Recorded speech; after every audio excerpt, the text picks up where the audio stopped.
Hoje nós não vamos pregar nessa manhã. Nós vamos estar falando sobre algo que vai abalar a sua vida. E eu quero chamar a sua atenção, queridos, que a igreja do Senhor Jesus está dormindo em berço esplêndido. O Brasil já acordou, o gigante já despertou, mas a igreja está dormindo. A igreja está desapercebida das coisas que estão acontecendo e especialmente da volta do Senhor Jesus. Eles estão pensando que é algo lá que vai acontecer daqui a 200 milhões de anos, está cada um vivendo como o Senhor disse que seria. O Senhor Jesus, ele foi bem claro. Ele diz, assim como foi nos dias de Noé, será na geração do fim. As pessoas estão casando, estão se dando em casamento, quer dizer, estão cuidando da secularidade da sua vida, estão completamente desapercebidos das coisas do reino de Deus. Tem sido assim, queridos. Não é somente aqui, não. É no mundo todo. Ok. Sinais nos céus. Diga, sinais nos céus. Gênesis capítulo 1, verso 14. Aqui é o verso 14. E disse Deus, no momento em que Deus vai criar o mundo, ele começa criando o mundo, está em Gênesis. Ele cria os luminares. Quando se fala em luminares, são sol, lua e as estrelas. Ele cria os luminares nos céus. E disse Deus, haja luminares na expansão dos céus, para haver separação entre o dia e a noite, e sejam eles para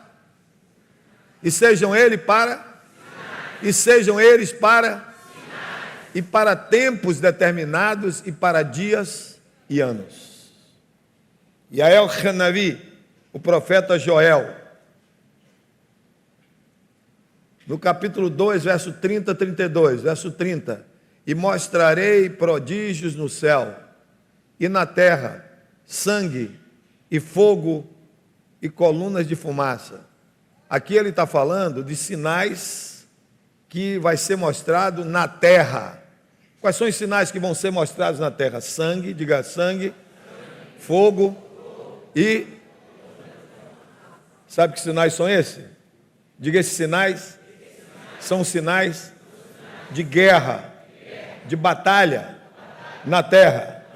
Pessoas mortas, sangue, fogo, bala de tudo quanto é lado, explosões, coluna de fumaça subindo e as coisas sendo destruídas. Isso são sinais na terra.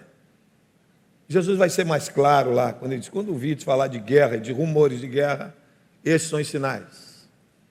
E aí ele vem com sinais do céu, diga, o que é que está escrito?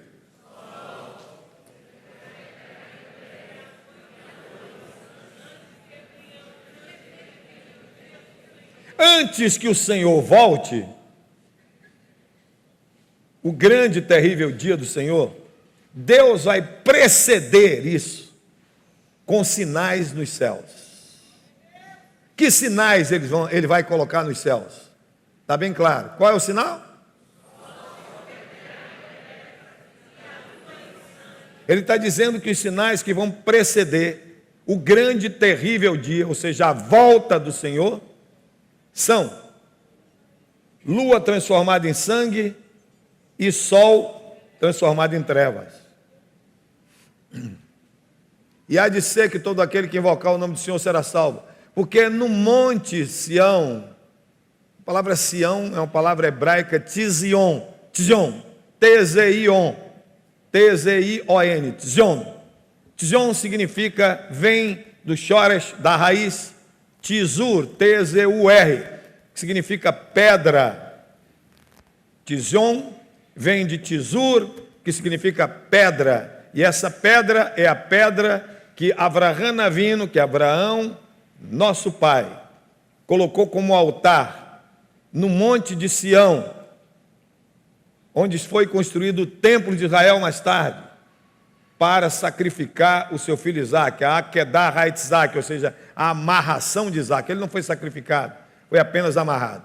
Então, Tzion é um nome para Eretz Israel, para a terra de Israel. É um dos nomes de Israel. É Sião. Porque no monte de Sião e em Jerusalém haverá livramento. Deus está falando que nesse momento desses sinais, na terra que são guerras, vai haver uma grande guerra contra Israel. Mas que Ele, Deus, vai combater por Israel.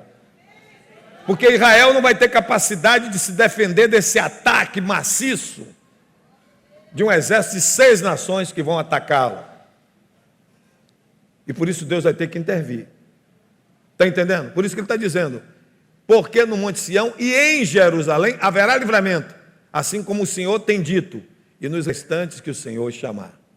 Presta atenção nos detalhes da palavra profética de Joel. Atos 2, 19 e 20, aqui é o 19. E farei aparecer prodígios em cima no céu. Equefa Betsaida, é o apóstolo São Pedro de Betsaida que está falando isso, no dia de Pentecostes. E farei aparecer prodígios em cima no céu, citando Iael, citando Joel, e sinais embaixo na terra, sangue, fogo e vapor de fumo, fumaça. O sol, o que é que está dito aqui?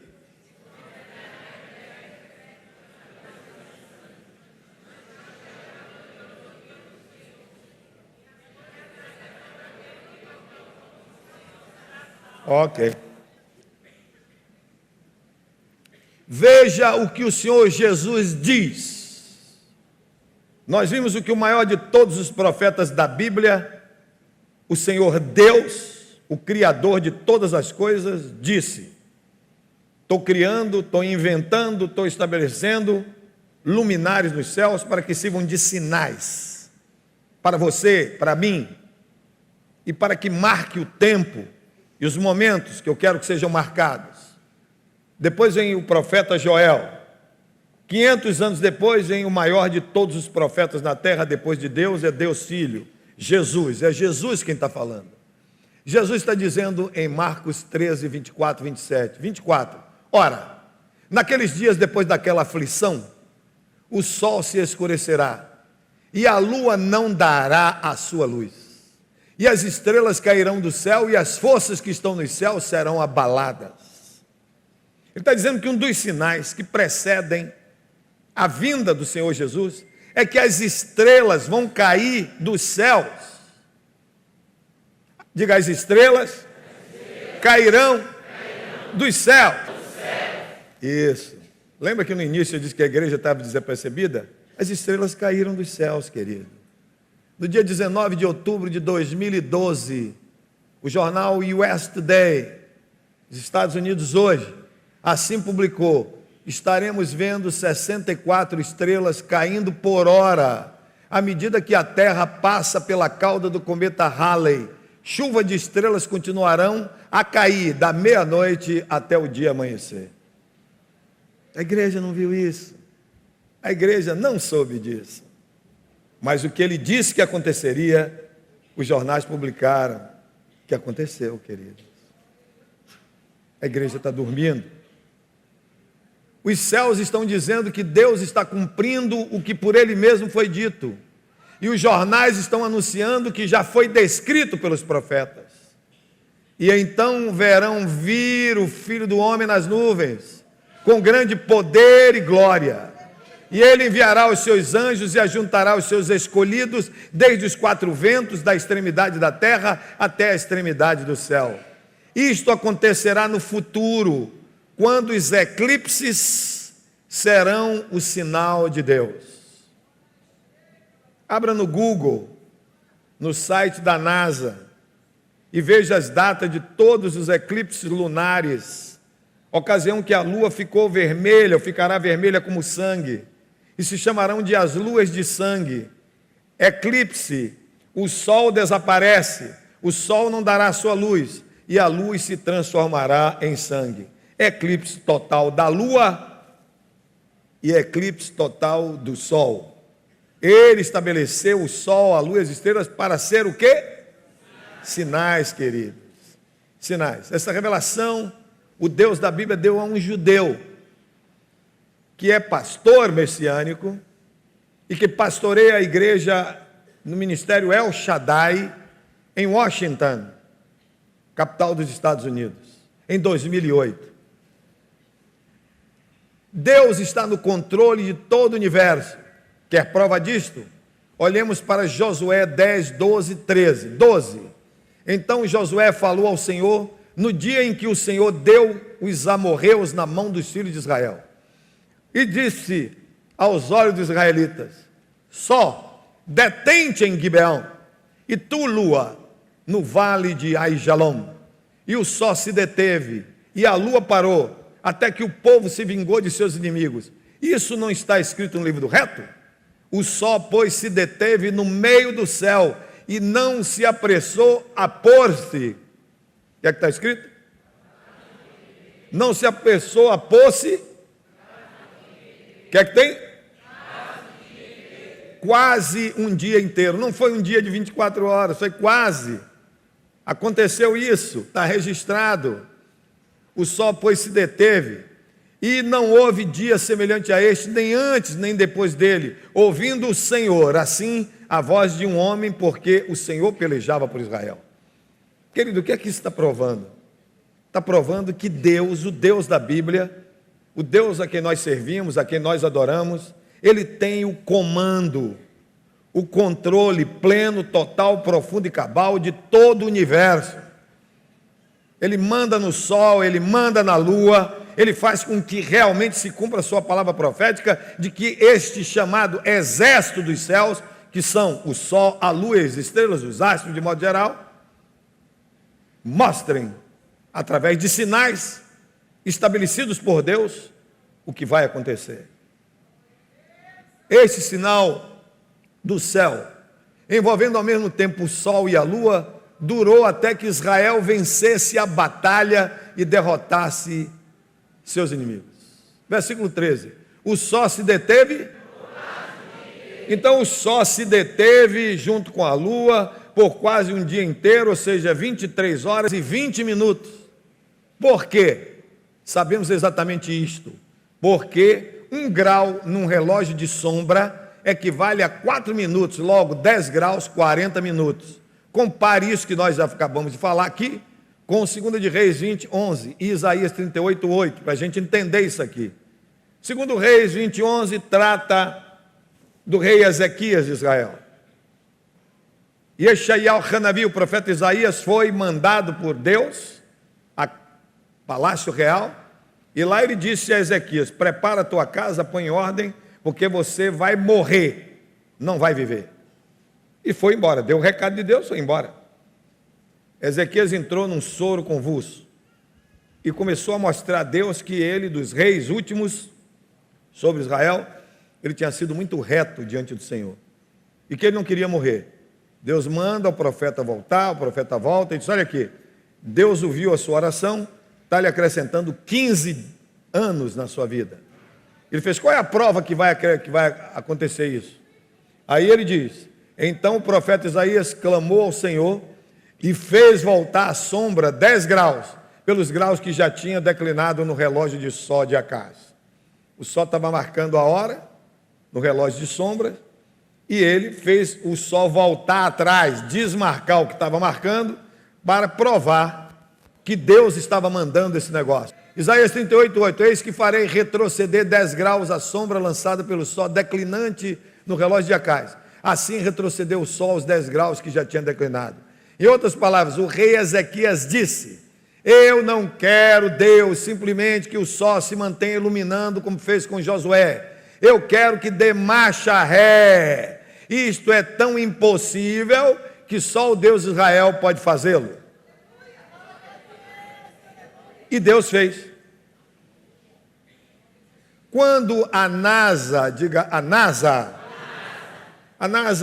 é um dos órgãos mais importantes em todo o planeta Terra na área de astronomia e de pesquisas sobre o universo. Está entendendo? Porque ali dentro da NASA estão os maiores sábios cientistas e astrônomos do planeta. A NASA é uma headhunter, é uma caçadora de cabeças de qualquer lugar do mundo. Nós temos vários cientistas brasileiros lá dentro também. Quando a NASA iniciou uma pesquisa nos dias de 24 horas, todo dia tem 24 horas, eles iniciaram a pesquisa desde cerca de 6.000 anos até o século XX. A NASA queria saber se nesse período de 6.000 anos até chegar no século XX, o dia era sempre de 24 horas, ou se houve alguma mudança, que o dia ficou de 20 horas, de 22 horas, alguma coisa errada. Eles queriam saber isso, visando a verificar se houve alguma alteração de lá para cá. Descobriu que faltava um dia de 24 horas há cerca de 4.000 anos atrás, o que foi um pânico geral para os cientistas que trabalhavam nessa pesquisa, que culminaria com o envio do primeiro homem à Lua. Eles iam mandar um homem à Lua, como mandaram, mas antes de mandar, eles precisavam saber se houve alguma alteração no dia de 24 horas durante esse período de 6.000 anos. Porque se houvesse, eles não mandariam o homem, porque poderia voltar a ver, a história sempre se repete, e o homem se perderia no espaço. Então eles precisariam de saber com precisão se durante todo esse período de tempo o dia sempre foi de 24 horas. O que é que eles fizeram? Começaram a pesquisar, alinharam os seus computadores e as cabeças pensantes que ali estão e começaram a trabalhar em cima desse projeto. Em dado momento, foi um pânico geral. Olha, há 4.000 anos atrás teve um problema. O dia de 24 horas não foi de 24 horas. Então nós não vamos poder mandar o homem à Lua. Por que não foi? Um desses cientistas relatou que quando era menino, na escola bíblica dominical, ele tinha aprendido que na Bíblia dizia que o sol parou por quase um dia inteiro, na época de Josué. Pesquisaram e descobriram isso. Quando calcularam, descobriram exatamente que o dia se deteve por 23 horas e 20 minutos. E agora, onde estarão os 40 minutos que faltam? Lembrou-se o mesmo sábio, que foi na época do rei Ezequias, que o profeta Isaías, a seu pedido, fez o sol recuar por 40 minutos, 10 graus. Então, 23 horas e 20 minutos com 40 minutos dá quanto? 24 horas. Então acharam que o dia que estava perdido, que era de 24 horas, como todo o período de tempo durante esses 6.000 anos. Passe a considerar isto, que está registrado em Mateus 2, 1 e 2, como prova irrefutável de que Deus está no controle absoluto do universo. Ele está no controle absoluto do universo, e a lua e os astros, as estrelas, foram fabricados por ele, foram inventados por ele, foram formados por ele, para ser o quê? Sinais de Deus. O que diz o texto? E tendo nascido Jesus em Belém da Judeia, no tempo do rei Herodes, eis que uns magos vieram do Oriente a Jerusalém. Esses magos não eram mágicos, nem bruxos, nem eram astrólogos. Eles eram astrônomos, eram estudantes dos astros, eram cientistas na sua época. Estão entendendo bem? Dizendo: onde está aquele que é nascido rei dos judeus?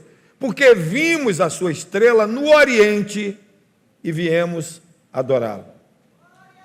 Querido, eles estudavam os astros.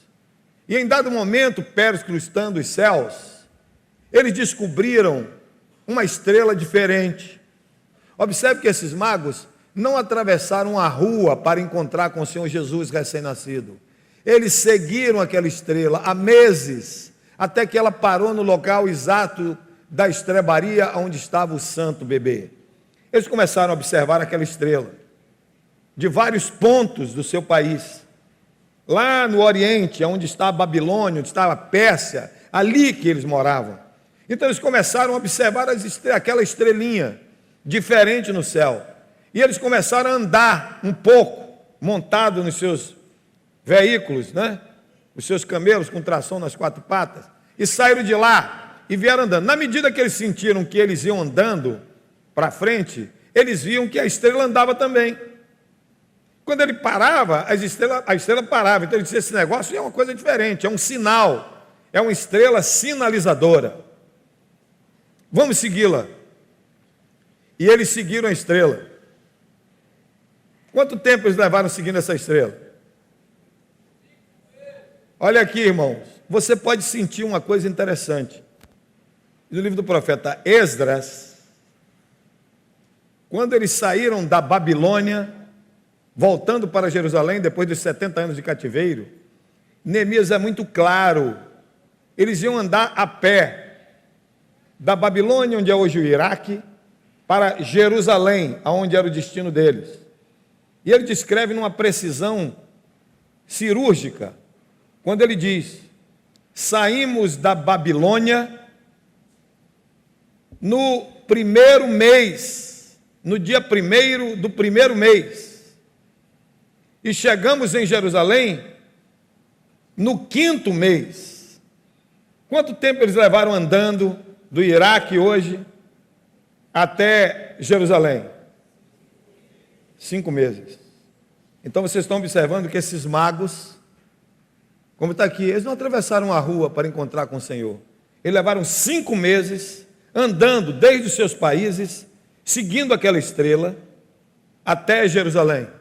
E tendo eles ouvido o rei, eles chegaram lá, eram homens importantes, foi ao palácio de Herodes para perguntar sobre aquela estrela. E tendo eles ouvido o rei, partiram. E eis que a estrela que tinham visto lá no Oriente ia na frente deles, até que a estrela, chegando, parou sobre o lugar onde estava o menino. E vendo eles as estrelas, alegraram-se muito com grande alegria. E entrando no lugar, acharam o menino com Maria, sua mãe, e ajoelhando-se o adoraram, e abrindo os seus tesouros, lhe ofertaram dádivas, ouro, incenso e mirra. Não é uma estrela qualquer. Glória a Deus.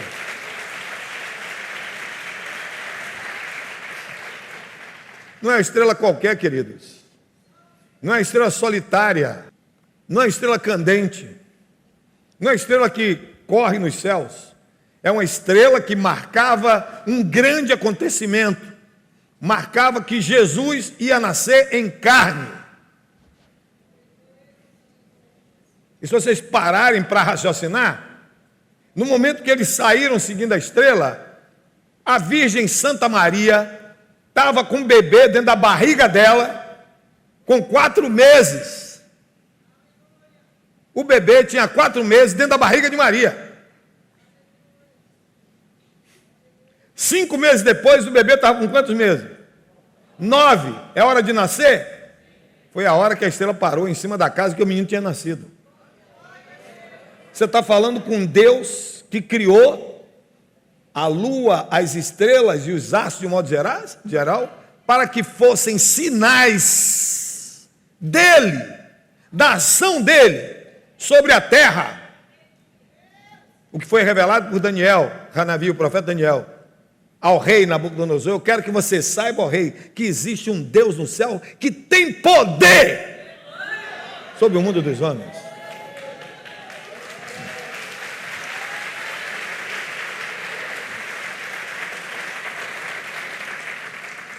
O Senhor, Criador de todos os astros, estava mostrando àqueles sábios, através de sua estrela, um sinal no céu. Diga: um sinal no céu.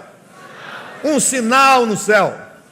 De que algo grande estava para acontecer em Israel, naquela cidade de Belém.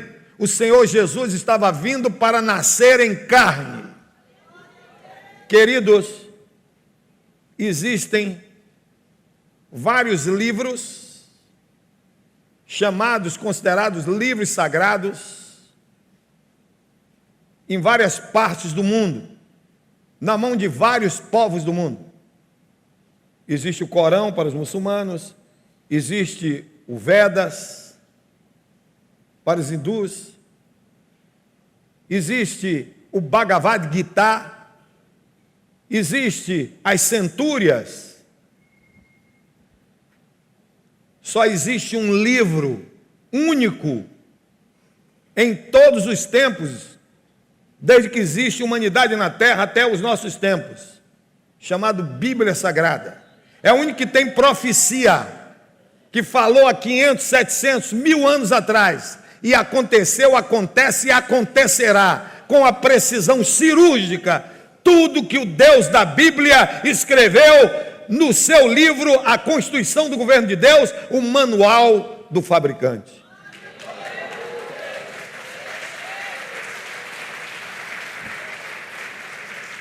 Glória a Deus. Anos sabáticos de Israel, de 7 em 7 anos, desde que Moshe Rabbeinu, Moisés, nosso mestre, recebeu a Torá, que é o Pentateuco, das mãos do Senhor, o Senhor estabeleceu com precisão as festas judaicas, os anos sabáticos e o ano do jubileu. O ano sabático ocorre de 7 em 7 anos. São sábados de anos. E o ano do jubileu ocorre de 50 em 50 anos. Entenderam ou não? 7 em 7 anos, ano sabático. De 50 em 50 anos, ano do jubileu. Anos sabáticos de Israel de 7 em 7 anos. O atual ano sabático começou em Rosh Hashanah, Hag Ha-Hatzotzrim, que significa festa das trombetas. Quando se deu isso? Em 30 de setembro de 2008. O ano sabático de Israel, o ano do nosso tempo, da nossa era, o ano sabático, começou no dia 30 de setembro de 2008 e vai acabar também em Rosh Hashanah, entre 13 e 14 de setembro de 2015. Queridos, o Rosh Hashanah quer dizer o ano novo judaico, que não tem nada a ver com o ano novo da gente, que é 1º de janeiro. O ano novo judaico será em 13 a 14 de setembro de 2015, e foi em 30 de setembro de 2008. 8 e 7 são 15. Começou nesse dia, 30 de setembro de 2008, e vai acabar em 13 a 14 de setembro de 2015. Em 2013, dentro do calendário hebraico, estamos vivendo Rosh Hashanah. Rosh em hebraico significa o quê? O que é que significa? Rosh, diga aí. Diga. Cabeça. Cabeça, sua cabeça, em hebraico, Rosh. Rosh Hashanah quer dizer a cabeça do ano. É o ano novo. É o primeiro dia do ano novo. Entenderam agora não? Não quero deixar dúvidas com vocês. Dentro deste diapasão, hemos de observar os 4 eclipses lunares totais e as datas em que acontecerão. Todo e qualquer eclipse lunar total, ou seja, na hora que a lua vira sangue, fica vermelha, acontece sempre no tempo das festas judaicas, que são 7, estão lá em Levítico. No primeiro dia de Hag HaPessah, primeiro dia da festa da Páscoa, no calendário gregoriano. Calendário gregoriano é a folhinha que um papa católico chamado Gregório inventou, que diz que o ano começa no dia 1º de janeiro e termina no dia 31 de dezembro. Esse é um calendário pagão e um calendário solar, baseado no sol, no movimento do sol. Estão entendendo ou não? O calendário hebraico ou judaico é um calendário lunar. Ele é baseado no tempo de lua cheia, que a Bíblia chama de lua nova. Entenderam a diferença? No primeiro dia de Hag HaPessah, no calendário gregoriano que nós adotamos, 15 de abril de 2014, teremos a primeira lua de sangue. No primeiro dia de Hag HaSukkot, festa dos tabernáculo. Sucá, S-U-C-A, é tenda, tabernáculo, choça. Sucote é o plural, tabernáculos. No primeiro dia da festa dos tabernáculos, em 8 de outubro de 2014, teremos a segunda lua de sangue, o segundo eclipse total da lua. Quando é? Em 2070, não é isso? 2014, querido. Para o ano. No primeiro dia de Hag Rapessa, no primeiro dia da festa da Páscoa, em 4 de abril de 2015, teremos a terceira lua de sangue. No primeiro dia de Hag HaSukkot, na festa do tabernáculo, de 28 de setembro de 2015, teremos a quarta lua de sangue. E no meio dessas 4 luas de sangue, nós vamos ter o sol virando trevas, um eclipse total do sol. Está prestando atenção, igreja? Amém. Todas as festas judaicas acontecem no período da lua cheia, já disse, que na Bíblia aparece como as vossas luas novas. E à medida que a lua vai orbitando, vai conseguir encobrir o sol por inteiro. Vê-se por aí que nos próximos 2 anos teremos 4 eclipses totais seguidos, linkados. Como se chama esse fenômeno? Tétrade. Tétrade no grego são 4. Essas 4 luas de sangue. O que na realidade é uma tétrade? É quando existem 4 sequências de lua de sangue e elas sempre correspondem a acontecimentos significativos. São sinais de Deus de que vai acontecer alguma coisa grande. Estão entendendo bem, não estão? Então vamos lá. Quando olhamos para os últimos 500 anos, agora nós vamos olhar a ocorrência disso de hoje que nós estamos vivendo aqui, há 500 anos atrás. Vamos voltar 500 anos atrás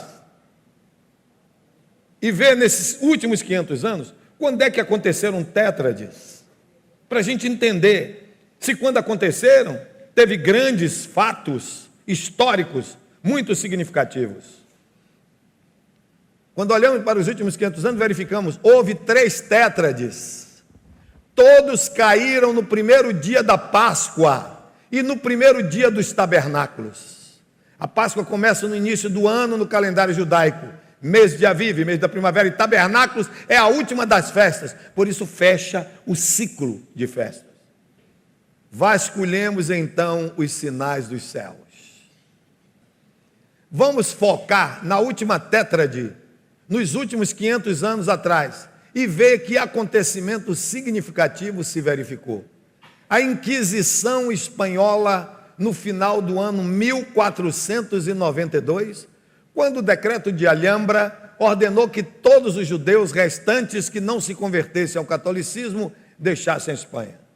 E aí, através desse decreto, esse édito assinado por Fernando e Isabel, que são considerados reis católicos, mas é mentira. Fernando era realmente católico, Isabel era judia, mas a Inquisição Espanhola de 1492, a grande expulsão dos judeus de Espanha, mediante o édito real de Fernando e Isabel de Castela, foi assinado em 31 de março de 1492, determinando que até o fim do mês de julho deste mesmo ano, todos os judeus que não se convertessem ao catolicismo deveriam estar fora de Espanha, sob pena de morte na fogueira, e os seus bens confiscados pela Igreja Católica Apostólica Romana.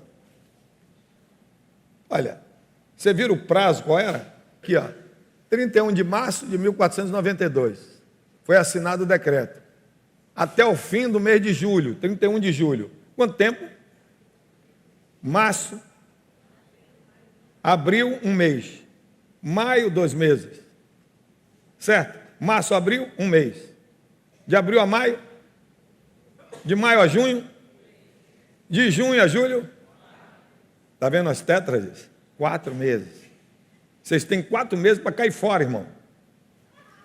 Tem 4 meses para cair fora de Espanha. Estão entendendo bem, não? 4 meses. Nesses 4 meses, os judeus milionários, os ricos, Judeu é rico porque tem a bênção de Israel. E eu quero que vocês saibam uma coisa, queridos. Ninguém é perfeito. Eu tenho algumas graduações acadêmicas, ou formaturas em faculdades diferentes. Uma das minhas graduações é licenciatura plena em História. E é o que eu gosto de História. Está entendendo? E aí, na hora que você for pesquisar História, eu estou falando em Judeus Ricos, em 1492, você vai descobrir que um dos sujeitos mais ricos judeus era justamente o ministro da fazenda dos chamados reis católicos, Fernando e Isabel. Era Dom Abravanel, o judeu chamado Abravanel, que é o tataravô de um sujeito chamado Silvio Santos, que é o dono do SBT. Por quê? Porque o nome de Silvio Santos, que é um nome fictício, o nome dele é Senor Abravanel, ele é judeu. Então ele é descendente de Dom Abravanel, que era o homem mais rico que existia na Espanha. Então Dom Abravanel, junto com outros judeus ricos, fizeram o seguinte: nós precisamos fugir daqui da Espanha e fugir também da Europa de um modo geral e das garras da Igreja Católica. Para onde nós iremos? Temos que descobrir um lugar para onde ir. Judeus ricos de Espanha financiaram um judeu genovês na Itália, chamado Cristóvão Colombo, para que descobrisse um lugar seguro para onde eles pudessem imigrar, fugir, longe da perseguição da Igreja Católica. E ele descobriu a América do Norte, que tornou-se um lar seguro para judeus e evangélicos escapados dessa deletéria discriminação. Nós estamos falando na Inquisição Espanhola, de 1492. E a Tétrade, Páscoa, de 2 de abril de 1493. Primeiro dia de Páscoa de 1492 foi no dia 2 de abril. Primeiro dia da festa de tabernáculos, 25 de setembro de 1493. Primeiro dia da Páscoa, 22 de março de 1494. Tabernáculo, 15 de setembro de 1494. Quando ocorre um sinal do céu, chamado 4 luas de sangue, ou 4... Como é que se chama? Sim, ou 4 luas de sangue, chama-se tétrade, ou 4 o quê? Eclipse total da lua. Quando ocorre 4 eclipses total da lua, que a lua fica vermelha, lua sangrenta, lua de sangue, é um grande acontecimento para Israel. A estrela correndo no céu era um grande acontecimento para Israel. Jesus é judeu, nasceu lá. Agora essa estrela correndo no céu falou de um grande acontecimento para Israel, Inquisição Espanhola. Observem que todas as ocorrências de Tétrade nos últimos 500 anos estão intimamente ligadas ao povo de Israel. Israel é o relógio de Deus. Queridos, eu quero falar um negócio para vocês muito importante. Existe um grupo que se apresentam no mundo todo como grandes conhecedores da Bíblia, como profundos teólogos que entendem teologia. Teologia, queridos, vem de duas palavras gregas. Theo ou teu, que é Deus, em grego, e logos, que é estudo. Teologia quer dizer o estudo de Deus. Eles estão dizendo por aí, através de um negócio que eles inventaram, que eles colocaram o nome de teologia da substituição, dizendo que Israel já acabou para Deus. Deus não tem mais nenhum compromisso com Israel. É isso que eles estão dizendo aí através dessa falsa teologia. Porque Israel foi substituído pela igreja do Senhor Jesus. No momento em que Yohanan Shalia, o apóstolo São João, no livro que ele escreveu, chamado Razon Ha-Yohanan, a visão de João, que em grego é Apocalipse, que significa revelação, ele disse que viu um homem vestido de branco, com um cinto de ouro no peito, e da boca deste homem saía o quê? Uma espada aguda de 2 gumes. Saía uma espada, diga, saía da boca de Jesus uma espada pontiaguda, perfurante, de 2 gumes, 2 fios, 2 cortes. Que espada é essa? Diga, essa espada é a Bíblia, a palavra de Deus. É uma só espada, uma única e exclusiva espada, mas tem 2 gumes, tem 2 cortes, tem 2 fios, o Antigo e o Novo Testamentos. A Bíblia é uma só, querido.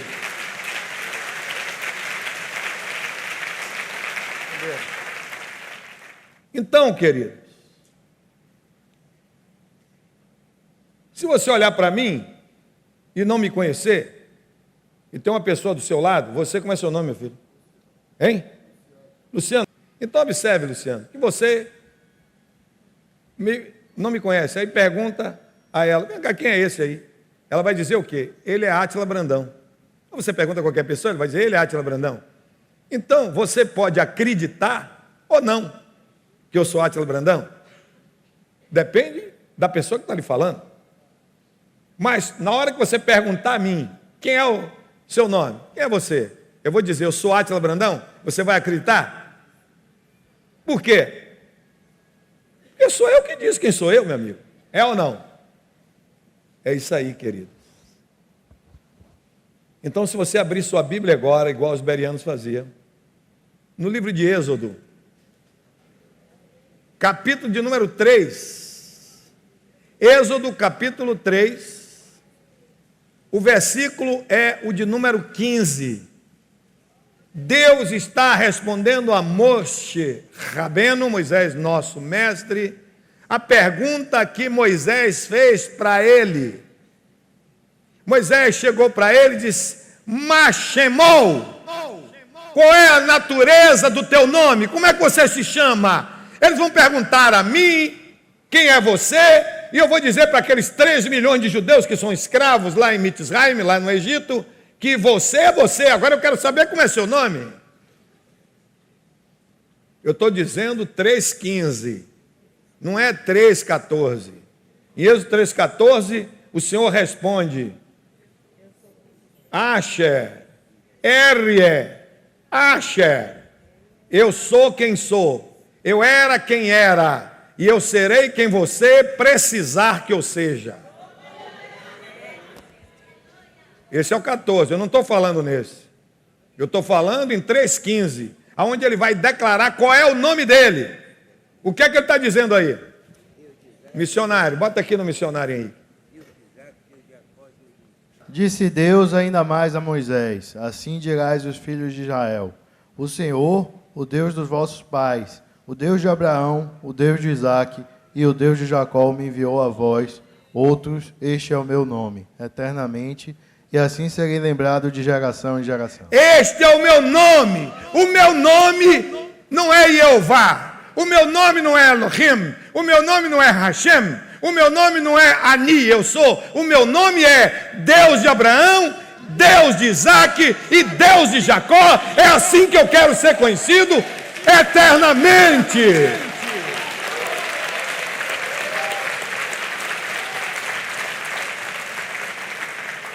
Israel é o relógio de Deus. Por isso um judeu chamado Jesus, em Lucas 21, ele diz, olhem para Israel, olhem para a figueira. Observe que todas as ocorrências de Tétrade, nos últimos 500 anos, estão intimamente ligadas ao povo de Israel, que é o relógio de Deus. O que é que eu quero chamar a atenção de vocês? É que a próxima Tétrade será nos anos vindouros de 2014 e 2015. E segundo a NASA, não haverá outra Tétrade até o fim do século XXI, ou seja, em 2015, só vai ter outra Tétrade em 2115. E no fim deste século, em 2115, no ano de 2115, diz a NASA, as Tétrades também cairão no período das 2 festas, no primeiro dia da Páscoa e no primeiro dia dos tabernáculos. A NASA não está dizendo sobre o dia da festa, ela não tem nada com judeu, ela está falando a data precisa onde vai ocorrer. E essa data, linkada ao calendário de Israel, vai acontecer o que aconteceu com o judeu, o pastor Mark Biltz, que foi a quem Deus revelou isso, que ele ficou todo arrepiado quando ele descobriu que nós, ocidentais, temos um calendário solar, e os orientais, os judeus, têm um calendário lunar. E quando ele botou as duas datas, batiam sempre certo. Não pode existir uma coisa dessa, dois negócios diferentes, como é que é sempre no mesmo período? No período das festas, acontecem isso nos dois calendários. E é por isso que ele ficou tonto, botou pelo mundo, botou a boca no mundo. Os céus estão falando, diga isso aqui. Os céus estão falando. Isso. Quem está afirmando isso é a NASA, os cientistas mais gabaritados do mundo no campo da astronomia. Mas a Bíblia nos afirma que os céus são o jornal de Deus, o noticiário do eterno. Os céus publicam a glória de Deus e o firmamento divulga as obras das suas mãos. Salmo 19, verso 1. Movamos o nosso olhar para as últimas tétrades do século passado, o século XX. Para aqueles que não sabem, nós estamos vivendo no século 21. O século passado foi o século 20. Já observamos o que aconteceu às tétrades há 500 anos atrás. Vamos observar no século passado, no século 20? Quando é que elas ocorreram? Se realmente isso que eu estou dizendo é verdade? Toda vez que elas vão acontecer, ou que elas acontecem, há um ato, uma ação um acontecimento muito grande, muito significativo para quem? Para quem, igreja? Para o povo de Israel, querido. Exatamente na época das festas, em 1948, a Guerra da Independência de Israel. E em 1967, a Guerra dos 6 Dias em Israel. No dia 14 de maio de 1948, David Ben-Gurion, ele tem o nome do rei Davi, coisa linda, né? David Ben-Gurion, a palavra Ben em hebraico quer dizer filho, Gurion quer dizer passarinho. Eu acho que ele ansiava tanto por liberdade que ele mesmo inventou esse nome para ele. Davi, filho do passarinho. Eu quero voar, quero ser livre, chega. Está entendendo? O judeu tem esse negócio. No dia 14 de maio de 1948, David Ben-Gurion, dentro de um museu em Israel, foi em Tel Aviv, na presença de 400 judeus, naquele auditório, abre a sua declaração de independência de Israel e a lê. E ali cumpre-se a palavra profética de Isaías 66:8. Isaías escreveu 760 anos antes de Jesus nascer em carne. Isaías escreve isso aqui, ó. Isaías 66:8. Quem jamais ouviu tal coisa? Quem viu coisas semelhantes? Poderia fazer nascer uma terra num só dia? Nasceria uma nação de uma só vez? Mas Sião esteve de parto e já deu à luz seus filhos. Ou seja, Israel pariu o seu filho. Qual é o filho? Uma nação independente. Depois de 2000 anos, o povo de Israel espalhado pelo mundo todo, desde o ano 70 da era cristã, quando o general Tito acabou com o santuário, acabou com Jerusalém. Tito era filho do imperador romano Vespasiano. E era irmão de outro sujeito que seria imperador de Roma, Domiciano, considerado o Nero. Nero, com 17 anos, se tornou imperador de Roma. E foi o maior inimigo da igreja do Senhor. O maior perseguidor da igreja do Senhor. Nero era maluco, era devasso e era um desgraçado sanguinário. Ele era um César romano. E porque ele mandou pegar a mãe dele, amarrou a mãe, e ele abriu a barriga da mãe viva para olhar da onde ele tinha saído quando nasceu, e matou a mãe assim. O nome é cesariana, quando o médico abre a barriga para tirar uma criança, em homenagem a Nero. Vamos voltar atrás. Quem jamais ouviu tal coisa? Quem viu coisas semelhantes? Poderia nascer uma terra num só dia? Nasceria uma nação de uma só vez? A única nação do mundo que nasceu de uma só vez foi Israel. Eu quero chamar uma atenção para vocês, queridos. Quero chamar a atenção de vocês. Que muitos pensam que quando a gente chama, vamos a Israel, estão pensando que a gente está querendo fazer turismo.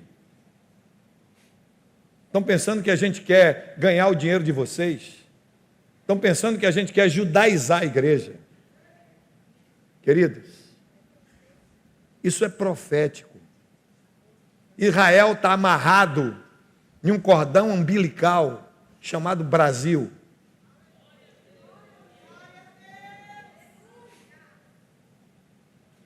A vida toda eles quiseram voltar para a terra dele nesses 2000 anos de diáspora, ou seja, de expulsão da sua terra, e nunca conseguiram. Um advogado austríaco, Herrler, começou a fazer reuniões sobre sionismo, ou seja, voltar para Sião, e morreu e não voltou. Mas depois da Segunda Grande Guerra, do choque, do impacto da Alemanha matar 6 milhões de judeus, o mundo todo, quando viu as imagens, ficou chocado com aquilo. E a ONU, que foi criada no dia 24 de outubro de 1946, um ano depois que terminou a guerra, o dia mais lindo do mundo é o dia 24 de outubro. Criou-se a ONU e eu nasci. E aí, nesse dia, na reunião da ONU, queridos, em 1948, na reunião da ONU, o secretário-geral da ONU era um brasileiro, chamado Oswaldo Aranha, embaixador Oswaldo Aranha. E foi esse homem que saiu colhendo o voto das nações, dizendo, não, nós temos essa obrigação de estabelecer esse Estado na terra deles, que está na Bíblia, é deles a terra. No momento que a gente vai para Israel, a gente firma cada dia mais essa aliança de Deus entre o Brasil e Israel. E sabe o que acontece, querido? Sabe?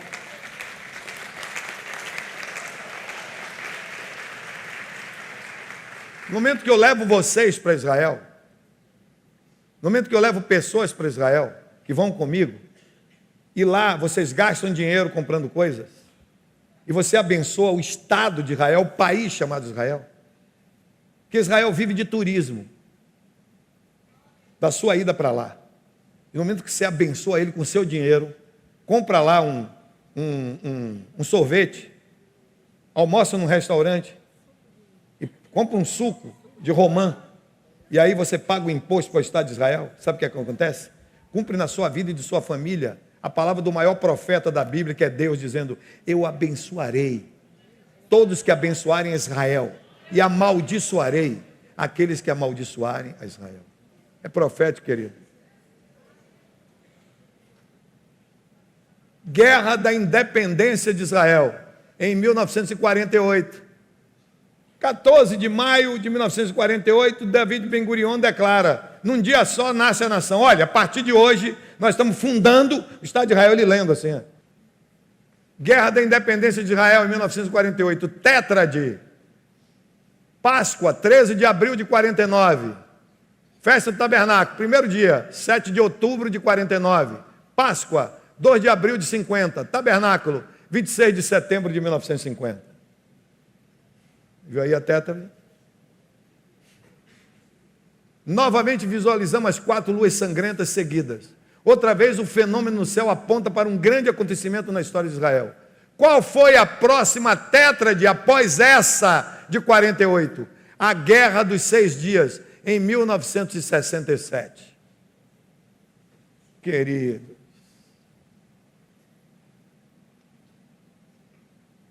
eram 6 nações, 6 exércitos, 6 grandiosos exércitos, marchando com seus aviões, com seus tanques de guerra e com seus homens e armamento de última geração contra Israel. Eram 6 exércitos, contra pequeno Israel. Era para arriscar acabar com Israel todo. Quem era primeira-ministra de Israel nessa data? era uma mulher, a única mulher que foi primeira ministra de toda a história de Israel. Era ela, a primeira ministra. Golda Meir, era ela. E quando explodiu a guerra, que o alto comando de Israel quis barrar e viu tombar mortos uma grande parte do seu exército e ser destruído uma grande parte do seu arsenal, naquela madrugada, ela, a primeira ministra Golda Meir, ligou para o telefone vermelho do presidente dos Estados Unidos, Lyndon Johnson, e disse a ele: presidente, eu não tenho mais para apelar para ninguém. Estou apelando para o senhor. São 2 horas da manhã. Se amanhecer o dia e o sol raiar, e os Estados Unidos não mandar para mim armamento, tanques de guerra, bombas, mísseis, canhões, fuzis, Israel vai desaparecer do mapa. E o presidente Lyndon Johnson reuniu o seu Estado-Maior de madrugada, chamou o ministro da Defesa, chamou o comandante da Aeronáutica, o comandante do Exército, o comandante da Marinha, e reuniu todo mundo e disse isso para eles: nós temos que ajudar Israel agora. Sabe o que é que eles disseram para o presidente? Presidente, são 6 países árabes, donos do petróleo, que nós precisamos para sobreviver. Israel não tem petróleo. É preferível o senhor ficar neutro, fazer nada. Deixa eles fazerem a guerra entre eles mesmos. Nós não temos nada com isso. Foi o que os oficiais, foi o que os ministros disseram ao presidente dos Estados Unidos. Qual foi a resposta do presidente dos Estados Unidos para eles? Isso já foi dito aqui hoje pela bispa Maílde, falando com os pais. Chame seus filhos, faça o culto doméstico com seus filhos, lê a Bíblia na sua casa com seus filhos. Estão lembrados que ela falou isso hoje? Pois bem, queridos, o presidente Lyndon Johnson disse: vocês se levantem daqui agora e vão providenciar os Galaxy. Galaxy é um avião monstruoso que nós não temos aqui no Brasil, só quem tem é um americano. É um avião que carrega tudo o que você imaginar de carga. Vai o quádruplo de um avião comum de carga. São chamados Galaxy. Prepare os Galaxy e mande todo tipo de armamento que nós tivermos agora. Sabe por quê? Porque eu era menino na minha casa e minha mãe estava cumprindo o costume dela conosco, fazendo culto doméstico com todos os filhos. E ela olhou para mim e disse: Lyndon, eu vejo em você que você vai ser um grande homem desse país. E no dia que você for esse homem, que Israel precisar de você, atenda na hora.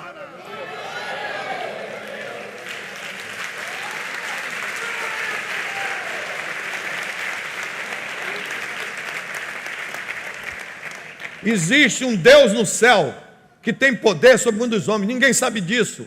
Eu sei disso, porque eu estava nos Estados Unidos e peguei o documentário de um judeu que entrevistou o primeiro-ministro dele na época, o ministro mais importante, o judeu que não acreditava na Bíblia, nem acreditava em Deus, nem acreditava em nada. Jornalista da maior organização televisiva nos Estados Unidos. Grispun, o nome dele. Qual foi a próxima tétrade após essa? A Guerra dos 6 Dias, em 1967. E a Jordânia, que também tinha o seu exército, tomou conta de Jerusalém. E muito bem armada, e por trás dos muros de Jerusalém. Como é que você podia entrar ali? Mas o Senhor Jesus disse assim, queridos, em Lucas 21, Jerusalém será pisada pelos gentios. Gentil, diga gentil. É qualquer pessoa do mundo que não seja judeu. Jerusalém será pisada pelos goem, pelos gentios, até que se cumpra o número dos dias deles. Para vocês entenderem isso na Bíblia, é muito fácil. Os gentios são cachorro, são jegue ou são gente? Gente, irmão. Então, pessoa humana, ser humano, homem, o número dele é número 6 na Bíblia. Porque o homem foi criado na Bíblia no 6º dia da criação de Deus. Então, o número 6 equivale ao número do homem. Quando o homem se vendeu para o diabo também ficou número 6, é outra coisa, não tem nada a ver com hoje. Mas 6 equivale ao número do homem. 7 é o número da completude, o número da perfeição. O número de tudo perfeito e acabado é o número de Deus. Porque 7 equivale à soma, à adição de 3 mais 4. 3 fala da trindade criadora, Pai, Filho e Espírito Santo. E 4 fala da criação. 3 fala do Criador, que é Deus o Pai, Deus o Filho, Deus o Espírito Santo. E 4 fala da criação, do planeta. Norte, sul, leste, oeste. Os 4 cantos do mundo. Entenderam ou não? Quando soma o Criador com a criação, é o maior de todos os sonhos de Deus. Quando a criatura reconhecer que Ele é o Criador, é o Senhor, é o Todo-Poderoso, Ele é Deus. É isso que é o sonho. Número 7 representa isso. Então 7 × 7 é o número de Deus. Então, no dia 6 do 6 de 1960, nós estamos falando de quê? Do homem. 6 de junho do 6 de 1960 e 7, que é o número de Deus, guerra dos 6 dias. Completou-se o tempo dos gentios. Fora. Agora é o tempo de Deus. Jerusalém voltou para a mão do povo judeu. Israel volta a orar em Jerusalém, no Cotel Hamaravi, no Muro das Lamentações, livre de ser pisada pelos gentios. Anás anuncia que houve essas tétrades nessas datas. Foi quando? 6 de 6 de 67, 6 de junho de 67. Páscoa, primeiro dia de Páscoa, 24 de abril de 67. Primeiro dia de Páscoa. Tabernáculo, 18 de outubro de 67. Páscoa, 13 de abril de 1968. Tabernáculo, 6 de outubro de 68. Ocorreram essas tétrades, guerra dos 6 dias para destruir Israel. Entendeu? Israel saiu vitorioso. Lucas 21, 28. Quem está falando?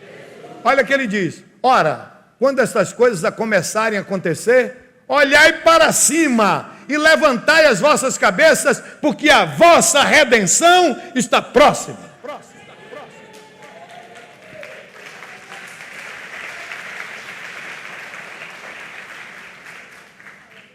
Recentemente, um pastor messiânico, Mark Blitz, começou a pesquisar essas datas publicadas pela NASA, confrontando o calendário gregoriano instituído pelo Papa Gregório, o calendário que nós usamos, que é um calendário solar, e o calendário lunar judaico.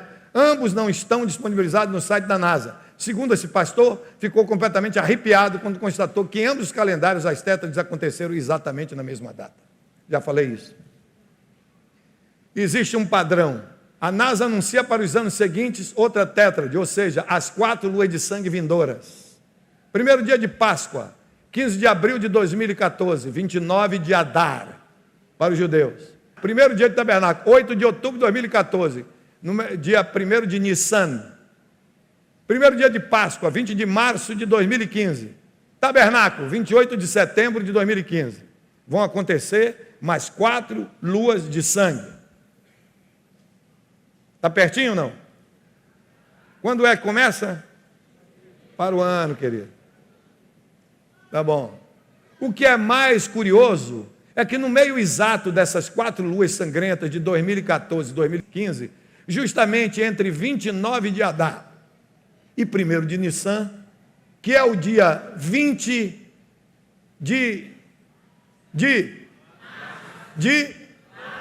no dia 20 de março de 2015, acontecerá um eclipse total do Sol.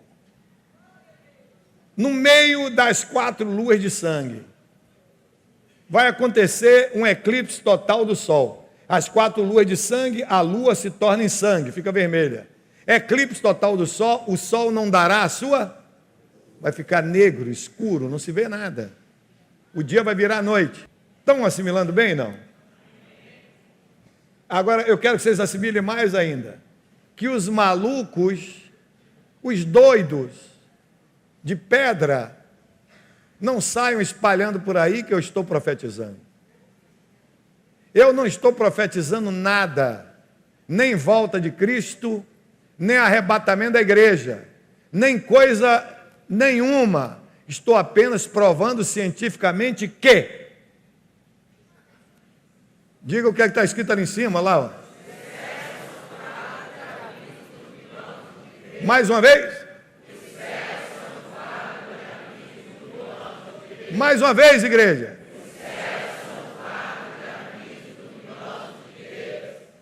O que na realidade vai acontecer, eu ainda não sei. Mas uma coisa eu sei, que o Deus da Bíblia está dizendo: preste atenção.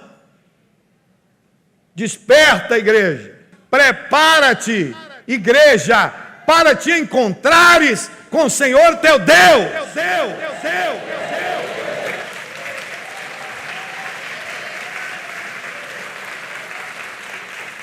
Eu quero deixar uma coisa bem clara. Pelo fato de você ter aceito Jesus como seu Salvador pessoal, se você morrer hoje, você vai para o céu. Mas isso não garante que você vai ser arrebatado, querido. O pessoal está confundindo. Garante que você vai para o céu. Aceitou Jesus, morreu, vai para o céu. Para ser arrebatado, queridos, a coisa é outra. Tem mais outros componentes na Bíblia. Você precisa estar completa, total, plena e cabalmente íntimo do Senhor. Você não tem que estar tomando aí cerveja gospel, como estão esvaziando por aí. Não tem que estar fornicando, nem se prostituindo. Não tem que estar com amante. Não tem que estar com pensamentos na mulher dos outros. Não tem que estar assistindo filmes pornográficos na sua casa, com sua mulher.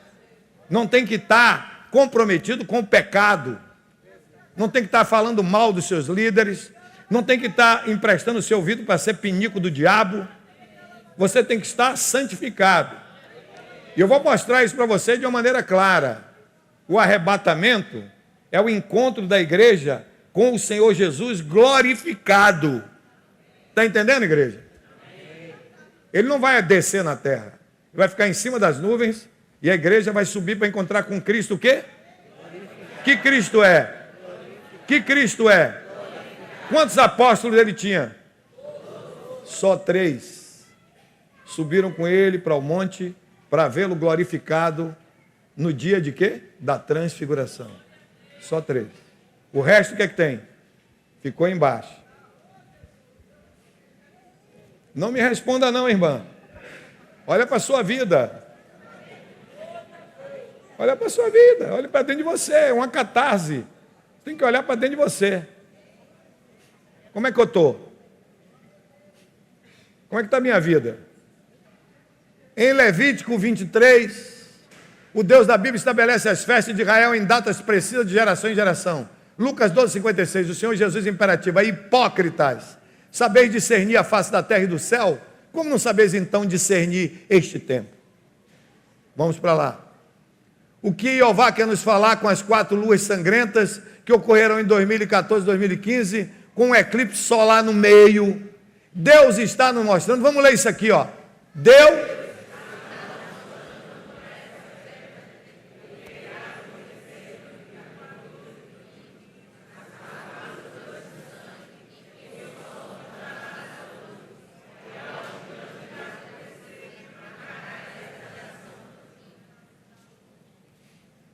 Os eclipses lunares falam de grandes acontecimentos para Israel. O eclipse solar fala de grandes acontecimentos para as demais nações da terra. Fala de juízo de Deus sobre as nações do planeta, querido. Está falando para nós. Como é que vai acontecer 4 luas de sangue e no meio delas, entre uma e outra, um eclipse total do Sol? Observem, pois, que entre as 4 luas de sangue de 2014 e 2015 vai haver um eclipse total do Sol. Fala do juízo de Deus para com as nações da terra, que não é Israel. Aqui, ó, bem aqui em cima, eu já lhe dei a data quando é que vai acontecer. A data da ciência. Que grandes acontecimentos haverão de acontecer para Israel e para as demais nações do mundo? Os textos bíblicos estão queimando em nossos corações. E como foi dito nos dias de Noé, assim será também a vinda do Filho do Homem. Porquanto assim como nos dias anteriores ao dilúvio, comiam, bebiam, casavam e se davam em casamento, até o dia em que Noé entrou na arca, e não perceberam, até que veio o dilúvio e os levou a todos, assim será também a vinda do Filho do Homem. Está todo mundo cuidando de seus negócios, todo mundo fazendo tudo por aí, ninguém está preocupado com a igreja, ninguém está preocupado com o reino, cada um está, entendeu como é? É a mesma coisa que era. A arca, irmão, é Jesus. A arca é um símbolo dele.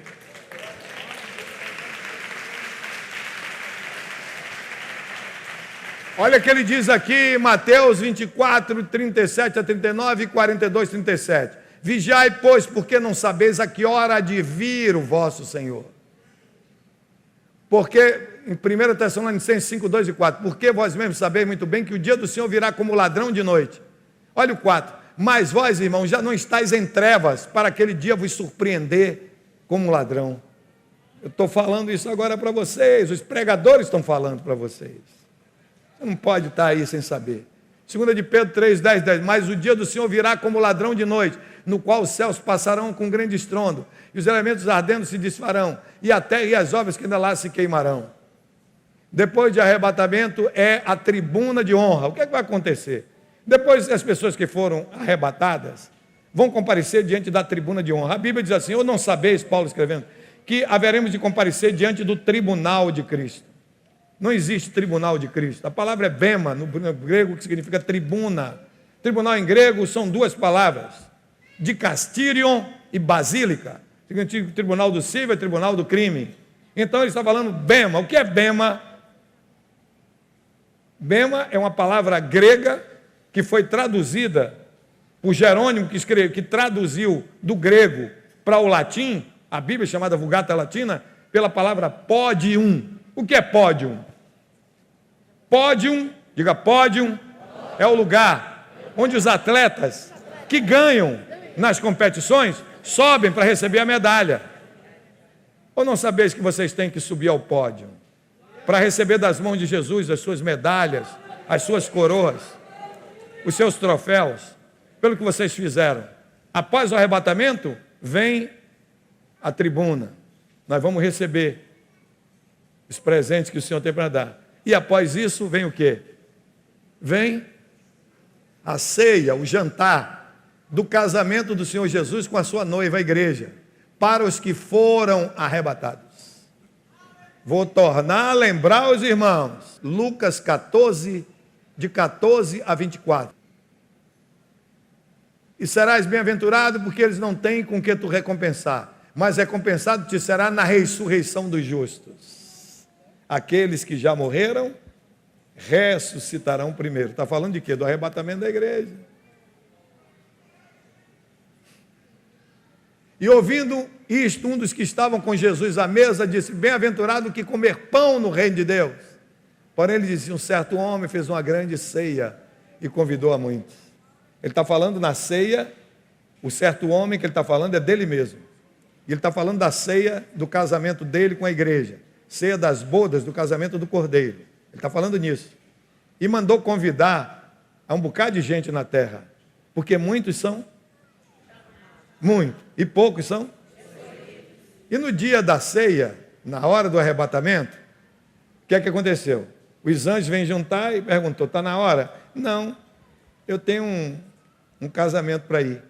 E você? Eu comprei uma fazenda, olhar minha fazenda. E você? Jesus está falando disso. Eles estão preocupados com as coisas materiais, não estão preocupados com o reino. E aí o que é que acontece? O Senhor arrebatou aqueles que estão intimamente ligados a Ele. Não esqueçam, querido, está na sua Bíblia, no livro da Revelação, Apocalipse 3:20, Jesus diz, eis que estou à porta do teu coração e bato. Se você ouvir a minha voz, abrir a sua porta, eu entrarei e cearei. E você? Intimidade, querido. Ele quer isso, só quer isso. Porque eu vos digo que nenhum daqueles varões que foram convidados provará a minha ceia. Tem que estar intimamente ligado com Ele. Largue o mundo, largue esses apelos, esses acenos de pecado. O que faz separação entre Deus e os homens são os nossos pecados. E se santifique, querido. Se junte a Ele, se cole nele, se grude nele. Amém? É eclipse do sol entre as luas sangrentas, fala do julgamento de Deus para as nações. Será que é nesse tempo que explodirá a guerra de Gog e Magog? Uma coisa interessante é que os teólogos, aqueles que entendem de tudo, eles estão confundindo a guerra de Gog e Magog com a guerra do Armagedon. Aí que é a loucura deles. A guerra de Gog e Magog é uma guerra que vai se dar talvez agora no fim desse mês de agosto. Quem sabe no mês de setembro. Porque o primeiro-ministro de Israel já declarou que as 12 usinas nucleares do Irã, que o Irã construiu para fazer a bomba atômica para arriscar Israel, no dia 25 de julho, no mês passado, 25 de julho, o atual presidente do Irã, que foi eleito agora, nem tomou posse, lá em Dubai, ele deu uma declaração. Ele disse assim: que Alá me ajude para nós riscarmos Israel do mapa. Como é que você risca um país, faz desaparecer do mapa? Com o quê? Com bomba atômica, irmão. E assim a Síria fez, alguns anos atrás. Criou uma usina nuclear para fazer a bomba para destruir Israel. Israel, 24 horas antes, na hora de inaugurar, Israel foi lá e dinamitou. E o presidente Netanyahu, há 2 semanas atrás, conforme foi noticiado no jornal de maior circulação de Israel, o Correio de Jerusalém, Israel já falou para o mundo todo, já falou para a Europa, já falou para a América, já falou para a Ásia e para a África, já falou na ONU, e ninguém está aí dando ligança para Israel. Israel vai destruir toda a força nuclear do Irã. E é para agora, é nesse pouco tempo, pode ser agora, pode ser no início para o ano. Na hora que Israel destruir, a mãe dos persas, a mãe do Irã, chama-se Gog e Magog, é a Rússia. Gog é o príncipe de Magog, chama-se hoje Vladimir Putin, é ele que é o príncipe. E vai reunir as nações que estão com ele para invadir Israel, para dar o troco. E a Bíblia diz que a Espanha, os Estados Unidos e a Inglaterra vão ficar de fora dizendo: poxa, não façam isso, não vão mover uma palha. Essa é a guerra de Gog e Magog.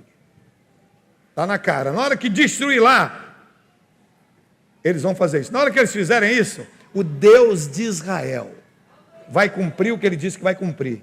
Vai destruir 84% desses exércitos dentro de Israel, com pedras caindo do céu na cabeça deles. Já fez isso no passado.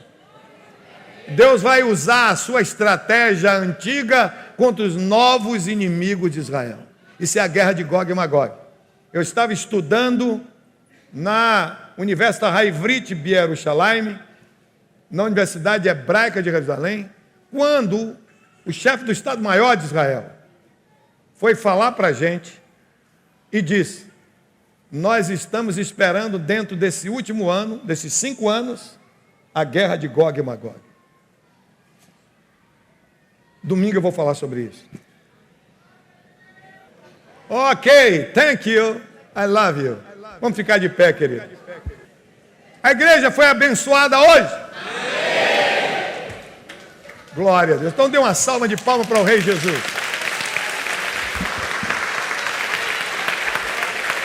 Glória a Deus. Recebe Adonai nu Yeshua HaMashiach, a graça do Senhor Jesus Cristo. Vê a Chavat HaElohim, o amor de Deus.